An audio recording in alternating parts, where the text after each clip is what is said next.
Hi, ಎಲ್ಲರೂ ಹೇಗಿದ್ದೀರಾ? ನಾನು ನಿಮ್ಮ ಮಹಾದೇವಿ. ಬೆಳಗ್ಗೆ ದೋಸೆ ಮಾಡಿ ಉಳಿದಿರೋ ಹಿಟ್ಟನ್ನು ಫ್ರಿಡ್ಜ್ಗೆ ಎತ್ತಿಡೋದಕ್ಕಿಂತ ಈವ್ನಿಂಗ್ ಸ್ನ್ಯಾಕ್ಸ್ ಥರ ಮಾಡಿಕೊಂಡ್ರೆ ತುಂಬ ಚೆನ್ನಾಗಿರುತ್ತೆ.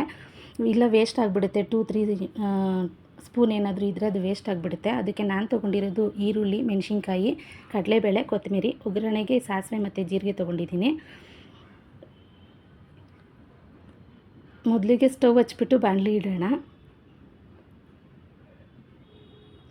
ಇದು ಈವ್ನಿಂಗ್ ಸ್ನ್ಯಾಕ್ಸ್ ಥರ ಮಾಡಿಕೊಟ್ರೆ ಮಕ್ಕಳಿಗೆ ತುಂಬ ಇಷ್ಟಪಟ್ಟು ತಿಂತಾರೆ. ಮತ್ತೆ ಮತ್ತೆ ಕೇಳ್ತಾರೆ ಮಾಡಿಕೊಡಿ ಅಂತ ಹೇಳ್ಬಿಟ್ಟು.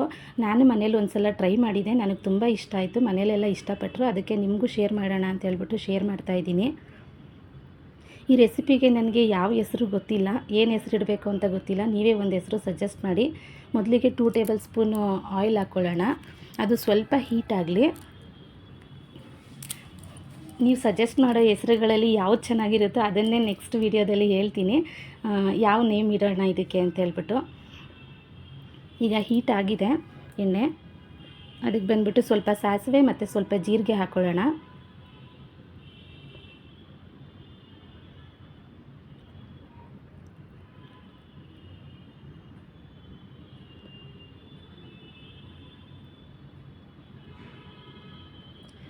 ಅದು ಚಿಟಪಟ ಅಂತ ಸೌಂಡ್ ಬರ್ತೈತೆ. ಈಗ ಕಡಲೆಬೇಳೆ ಹಾಕ್ಕೊಳ್ಳೋಣ. ಅದು ಸ್ವಲ್ಪ ಕ್ರಿಸ್ಪಿ ಆಗಬೇಕು. ತುಂಬ ಬ್ಲ್ಯಾಕ್ ಥರ ಮಾಡ್ಕೋಬಾರ್ದು. ಯಾವ ಐಟಮ್ ಆದರೂ ಅಷ್ಟೇ ಸ್ವಲ್ಪ ಕ್ರಿಸ್ಪಿ ಆದರೆ ಸಾಕು. ಅದು ಈರುಳ್ಳಿ ಎಲ್ಲ ಹಾಕ್ತೀವಲ್ಲ ಆವಾಗ ನೀಟಾಗಿ ಆಗಿರುತ್ತೆ, ಫುಲ್ಲು ಬೆಂದಿರುತ್ತೆ.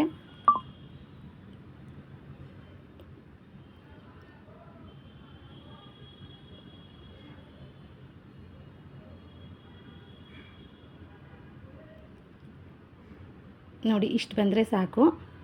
ಕಲರ್ ಚೇಂಜ್ ಆಗಿದೆ, ಸ್ವಲ್ಪ ಕ್ರಿಸ್ಪಿ ಆಗಿದೆ ಅದು. ಇದಕ್ಕೆ ಮೊದಲು ಹಸಿರು ಮೆಣಸಿನ್ಕಾಯಿ ಹಾಕ್ಕೊಳ್ಳೋಣ. ಅದು ಹಸಿರು ಮೆಣಸಿನ್ಕಾಯಿ ಹಾಕೋದ್ರಿಂದ ಅದ್ರ ಸ್ಪೈಸಿನೆಸ್ ಎಲ್ಲ ಅದರಲ್ಲಿ ಬಿಟ್ಕೊಬಿಡುತ್ತೆ. ಹಾಗೆ ಹಸಿರು ಮೆಣಸಿನ್ಕಾಯಿ ತಿಂದರೂ ಅದು ಖಾರ ಅನಿಸಲ್ಲ. ಅದಕ್ಕೆ ಮೊದಲು ಹಸಿರು ಮೆಣಸಿನ್ಕಾಯಿ ಹಾಕ್ಕೊಂಡು ಫ್ರೈ ಆದಮೇಲೆ ಈರುಳ್ಳಿ ಹಾಕ್ಕೊಳ್ಳೋಣ. ಈರುಳ್ಳಿ ಸ್ವಲ್ಪ ಕಲರ್ ಚೇಂಜ್ ಆಗಲಿ.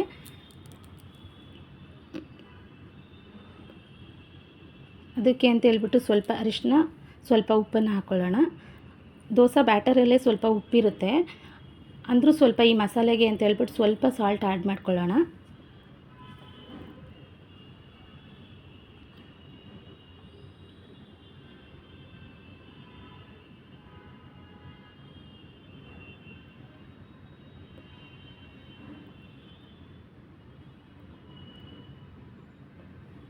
ಇದನ್ನು ಚೆನ್ನಾಗಿ ಮಿಕ್ಸ್ ಮಾಡ್ಕೊಳ್ಳೋಣ.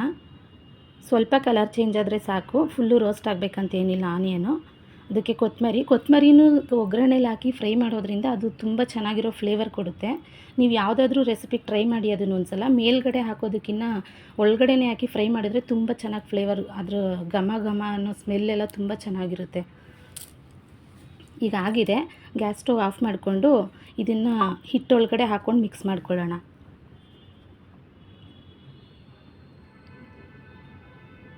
ನನಗೆ ಹಿಟ್ಟು ಉಳಿದಿರೋದು ಸ್ವಲ್ಪ ಅಂದರೂ ವೇಸ್ಟ್ ಆಗುತ್ತಲ್ಲ ಅಂತ ಹೇಳ್ಬಿಟ್ಟು ರೆಸಿಪಿ ಮಾಡ್ತಾಯಿದ್ದೀನಿ.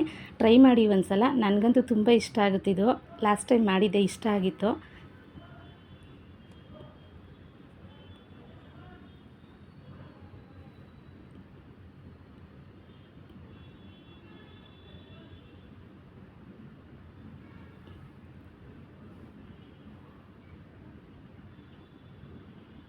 ಚೆನ್ನಾಗಿ ಮಿಕ್ಸ್ ಮಾಡ್ಕೊಳ್ಳಿ ಅದನ್ನು. ಇದಕ್ಕೆ ಸೋಡಾ ಈನು ಆ ಥರ ಏನೂ ಹಾಕೋದು ಬೇಡ. ಏಕೆಂದರೆ ನಾವು ಆಲ್ರೆಡಿ ದೋಸೆ ಮಾಡಿರ್ತೀವಿ ಇದನ್ನು. ಹಾಗಂತ ಉಳಿದಿರೋ ಹಿಟ್ಟಲ್ಲೇ ಮಾಡಬೇಕು ಅಂತ ಏನಿಲ್ಲ, ಫ್ರೆಶ್ ಬ್ಯಾಟರಲ್ಲೂ ಮಾಡ್ಬೋದು. ಮತ್ತು ರೆಸಿಪಿ ಮಾಡೋಕ್ಕೆ ಅಂತ ಹೇಳ್ಬಿಟ್ಟು ಚಿಕ್ಕದೊಂದು ಬಾಣಲಿ ಇಟ್ಕೊಂಡಿದ್ದೀನಿ. ಗ್ಯಾಸ್ ಆನ್ ಮಾಡಿಕೊಂಡು, ನೀವು ಫ್ರೈ ಮಾಡಿರ್ತೀರಲ್ಲ ಅದೇ ಬಾಣಲಿಲಿ ಬೇಕಾದರೂ ಮಾಡ್ಬೋದು. ಅದು ಸ್ವಲ್ಪ ದೊಡ್ಡದು ಅನ್ನಿಸ್ತು ನನಗೆ, ಅದಕ್ಕೆ ಇನ್ನೂ ಸ್ವಲ್ಪ ಚಿಕ್ಕ ಬಾಣಲಿ ಇಟ್ಕೊಂಡಿದ್ದೀನಿ. 1 ಟೇಬಲ್ ಸ್ಪೂನ್ ಆಯಿಲ್ ಹಾಕ್ಬಿಟ್ಟು ನೀಟಾಗಿ ಮಿಕ್ಸ್ ಮಾಡ್ಕೊಳ್ಳೋಣ ಬಾಣಲಿ ಸುತ್ತ. ಅದು ಸ್ವಲ್ಪ ಹೀಟ್ ಆಗಲಿ, ಅಂದರೆ ತುಂಬ ಹೀಟ್ ಆಗಬಾರ್ದು, ಸ್ವಲ್ಪ ಹೀಟ್ ಆದರೆ ಸಾಕು. ಅದಕ್ಕೆ ಮಿಕ್ಸ್ ಮಾಡ್ಕೊಂಡಿರೋ ಬ್ಯಾಟರ್ ಹಾಕೋಣ. ಹಾಕ್ಬಿಟ್ಟು ನೀಟಾಗಿ ಸುತ್ತ ಮಿಕ್ಸ್ ಮಾಡ್ಕೊಬಿಟ್ಟು ಅದ್ರ ಮೇಲೆ ಒಂದು ಪ್ಲೇಟ್ ಮುಚ್ಚೋಣ.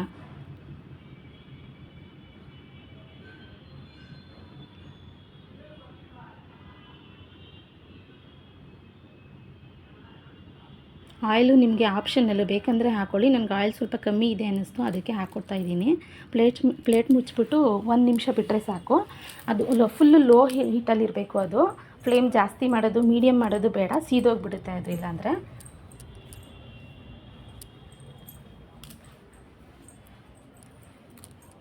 ನೋಡಿ ಈಗ ಆಗಿದೆ. 1 ನಿಮಿಷ ಓಪನ್ ಮಾಡ್ತಾಯಿದ್ದೀನಿ. ಮೇಲೆ ಹಿಟ್ಟೆಲ್ಲ ಡ್ರೈ ಆಗಿದೆ ಸ್ವಲ್ಪ, ನೋಡಿ ಒಂದು ಸಲ. ಅದನ್ನೇನು ತುಂಬ ಕಷ್ಟಪಟ್ಟು ಎತ್ತೋ ಹಾಗೇನಿಲ್ಲ, ಸುಮ್ಮನೆ ಹೀಗಂದರೆ ಬರ್ತಾ ಇರುತ್ತೆ ನೋಡಿ. ಸುಮ್ಮನೆ ಹೀಗ ಅಂದರೆ ಓಪನ್ ಆಗ್ತಾ ಇದೆ.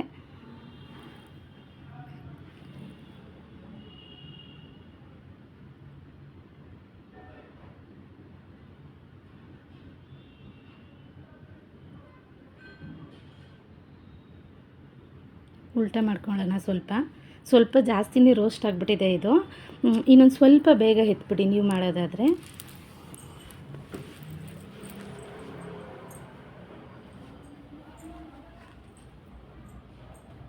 ನೋಡಿ ಈಗ ಉಲ್ಟಾನು ಬೇಯಿಸ್ಕೊಂಡಾಗಿದೆ. ಅದನ್ನು ತೆಗೆದಿಟ್ಕೊಳ್ಳೋಣ. ತೆಗೆದಿಟ್ಬಿಟ್ಟು ಇನ್ನೂ ಒಂದು ಹಾಕ್ತಾಯಿದ್ದೀನಿ ನಾನು.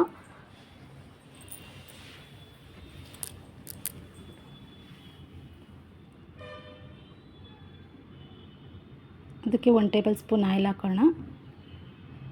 ಮತ್ತು ಉಳಿದಿರೋ ಬ್ಯಾಟರ್ ಹಾಕ್ಬಿಡೋಣ. ಅದು ಇಷ್ಟೇ ಲಾಸ್ಟ್ ಬ್ಯಾಟರು ನನಗೆ. 2 ಅಷ್ಟೇ ಆಗಿದೆ, ಏನು ಮಾಡ್ತಾಯಿದ್ದೀನಿ ಅದು. ಇದು ಲಾಸ್ಟ್ ಹಾಕ್ತಾ ಇರೋದು, ಅದಕ್ಕೆ ಉಳಿದಿರೋದನ್ನೆಲ್ಲ ಸೇರಿಸಿ ಹಾಕ್ಬಿಡ್ತಾಯಿದ್ದೀನಿ ಇದರಲ್ಲೇ.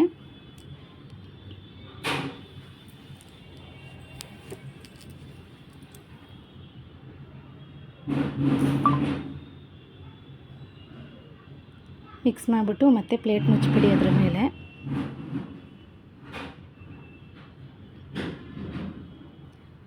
ಒನ್ ಮಿನಿಟ್ ಬೇಯಿಸಿದ್ರೆ ಸಾಕು, ನೀಟಾಗಿ ಬೆಂದಿರುತ್ತೆ ಒಳಗಡೆ ಎಲ್ಲ. 1 ನಿಮಿಷ ಆಗಿದೆ, ಓಪನ್ ಮಾಡ್ತಾಯಿದ್ದೀನಿ. ನೋಡಿ ಮೇಲೆ ಹಿಟ್ಟೆಲ್ಲ ಕಮ್ಮಿ ಆಗಿದೆ, ಅದರಲ್ಲಿ ಆಯಿಲು ಸೈಡಲ್ಲೆಲ್ಲ ಬೇಯ್ತಾ ಇದೆ. ಈಗ ಉಲ್ಟಾ ಹಾಕ್ಕೊಳ್ಳೋಣ ಅದನ್ನು.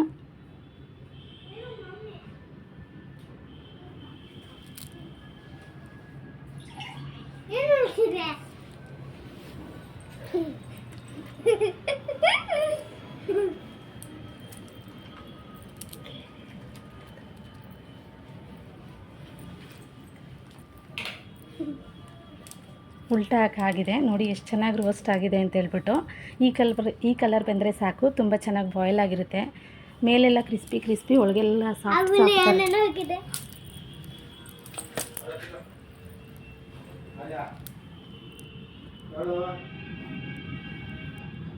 ಉಲ್ಟಾನು ಬೆಂದಿದೆ ನೋಡಿ.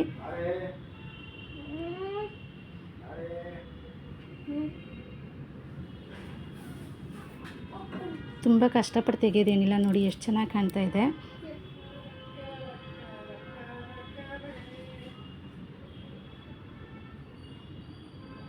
ಮುಗೀತು ಈಗ ಅಷ್ಟೇ. ಅದ್ರ ಜೊತೆ ಕೆಚಪ್ ಇಟ್ಬಿಟ್ಟು ಸರ್ವ್ ಮಾಡಿದ್ರೆ ತುಂಬ ಚೆನ್ನಾಗಿರುತ್ತೆ. ಒಂದು ಸಲ ಟೇಸ್ಟ್ ಮಾಡಿ ನನಗೆ ಕಮೆಂಟ್ ಮಾಡಿ. Thank you for watching.